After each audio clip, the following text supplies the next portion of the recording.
want to thank the manufacturer for sending me this barbecue blanket resting bag, which should come in handy for holding my meat. And it just so happens I'm making some barbecue today, so we're going to test it out. All right, so today we're going to make some barbecue, and this barbecue blanket meat resting bag is going to save me from using my wife's kitchen towels. But obviously, before we test this, we got to make this. Always smack the butt. Then you're gonna hit it with your favorite rub. I'm trying this one today. I've kind of cheated here a little bit today. I didn't even use a binder, but I didn't really need one. I'm just trying to get this thing on the smoker. I got a lot of chores to handle today. Put our wood chips in the box here. Y'all, please excuse my lighting, but you've got to start pretty early in the morning to get barbecue done. I got a lot of stuff to do today. So one of the ways I decided to cheat was to use my electric smoker instead of my drum smoker. And one of the reasons that nobody but you and I are gonna know about it is that meat resting bag. Because when it comes off of this smoker, I'll put it in that bag, it'll rest and it'll stay just as juicy as it ever would if I had smoked it any other way. So we finally got this pork butt almost ready to come off the smoker. Now normally when it gets to about 190 degrees, I would take this out of here, wrap it up in some foil, maybe some towels, and toss it in a cooler. But today we're using this. First thing you notice is this wide opening, and that actually matters more than you think because you're not fighting with it or you're trying to keep the bark intact. It went in nice and easy.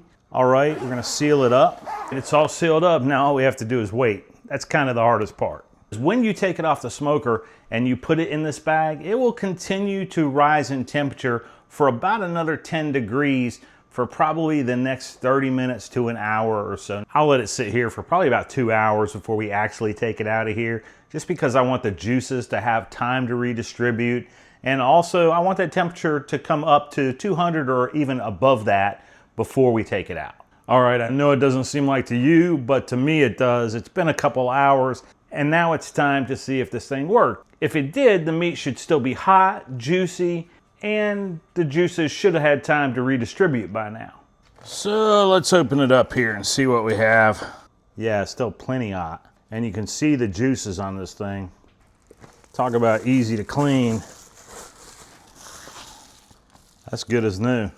And it's actually got 5 layers that insulate this bag. So it's like having kind of like a portable cooler that you can fold up and clean up when you're done with it. All right, so my first impressions are it's still hot, like legit hot. And there was no mess or no leaks. Everything stayed in the bag where it was supposed to. Now for the real test. Now that's what you want. Hold on, let me now for the real test. Okay, he's right. That is what we want. It's tender, it's juicy. It didn't dry out during the rest. That's really good. All right, I think they agree. They like it too. So do you have to have this? Well, no, you can continue to use foil and towels and a cooler if you want to, but this is a whole lot cleaner, and I don't know about you, I don't want to get in trouble with my wife when I dirty up her towels. I'll link this below in the description. That's an affiliate link. It helps the channel at no extra cost to you. Thanks for watching, and I'll see you in the next one.